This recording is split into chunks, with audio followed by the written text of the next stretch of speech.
ময়দানে সব হিসাব শেষ হওয়ার পর বিশ্বাসীদের মহান আল্লাহ তাআলা জায়গা দিবেন জান্নাতে। সেই জান্নাত হবে পরম শান্তি এবং নিয়ামতের জায়গা, যেখানে মানুষের কোনো ইচ্ছাই অপূর্ণ থাকবে না। জান্নাতের মাটি হবে মেশকের গন্ধ বিশিষ্ট। সেখানে মুমিনদের জন্য যে ঘর বানানো হবে তার ইট হবে স্বর্ণ এবং রূপার তৈরি। এছাড়া জান্নাতের রাস্তাগুলো হবে মুক্তার তৈরি, আর ঘাস হবে জাফরানের। সেখানে কারো বয়স বাড়বে না। কোনো কোনো বর্ণনায় আছে জান্নাতের পুরুষদের বয়স হবে 30 অথবা 33, আর তাদের উচ্চতা হবে আদম আলাইহিস সালামের মতো। অন্যদিকে জান্নাতের নারীদের সৌন্দর্য হবে অকল্পনীয়। হাদিসের বর্ণনা অনুযায়ী যখন কোনো ব্যক্তি জান্নাতে তার স্ত্রীর দিকে তাকাবে, তখন তার সৌন্দর্য দেখে সে মুগ্ধ থাকবে 40 বছর। আল্লাহর এত সব নিয়ামত আর সুখের মাঝেও একটি জিনিস তখনও বাকি থাকবে। আল্লাহ একদিন সব জান্নাতবাসীকে এক জায়গায় জমা করবেন আর জিজ্ঞেস করবেন, হে ঈমানদারগণ, তোমরা কি জান্নাতে সন্তুষ্ট? আর কি চাও বলো?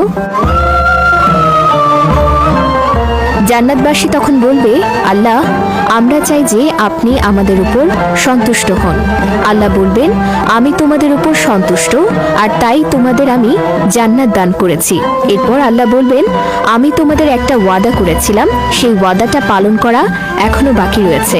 মানুষ তখন অবাক হবে আর নিজেদের মাঝে গুঞ্জন করতে থাকবে যে কি সেই ওয়াদা?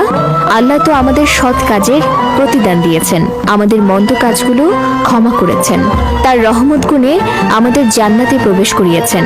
আর কি বাকি থাকতে পারে? এমন সময় জান্নাতের চারদিক ছড়িয়ে যাবে আলোতে।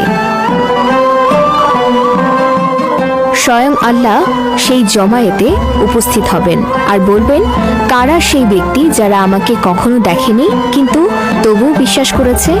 আজকে হচ্ছে বৃদ্ধির দিন, তোমরা যা চাও তাই দেয়া হবে। তখন জান্নাতবাসী বলবে, হে আল্লাহ, আমরা আপনাকে দেখতে চাই। আল্লাহ সেই জমায়েতে উপস্থিত থাকলেও তার ও জান্নাতবাসীর মাঝে থাকবে নূরের পর্দা। ফলে মানুষ আল্লাহর উপস্থিতি দেখলেও তখনও আল্লাহকে দেখতে পারবে না। কিন্তু মানুষের কথা শুনে আল্লাহ সেই পর্দা সরিয়ে দিবেন, আর মানুষ প্রথমবারের মতো দেখবে তাদের মালিকের চেহারা। সেই মালিক যাকে না দেখে ইবাদত করেছে, ভালোবেসেছে, ভয় পেয়েছে। মহান আল্লাহ যেন আমাদের সবাইকে সেই দিনটি দেখার সৌভাগ্য দান করেন। আমিন।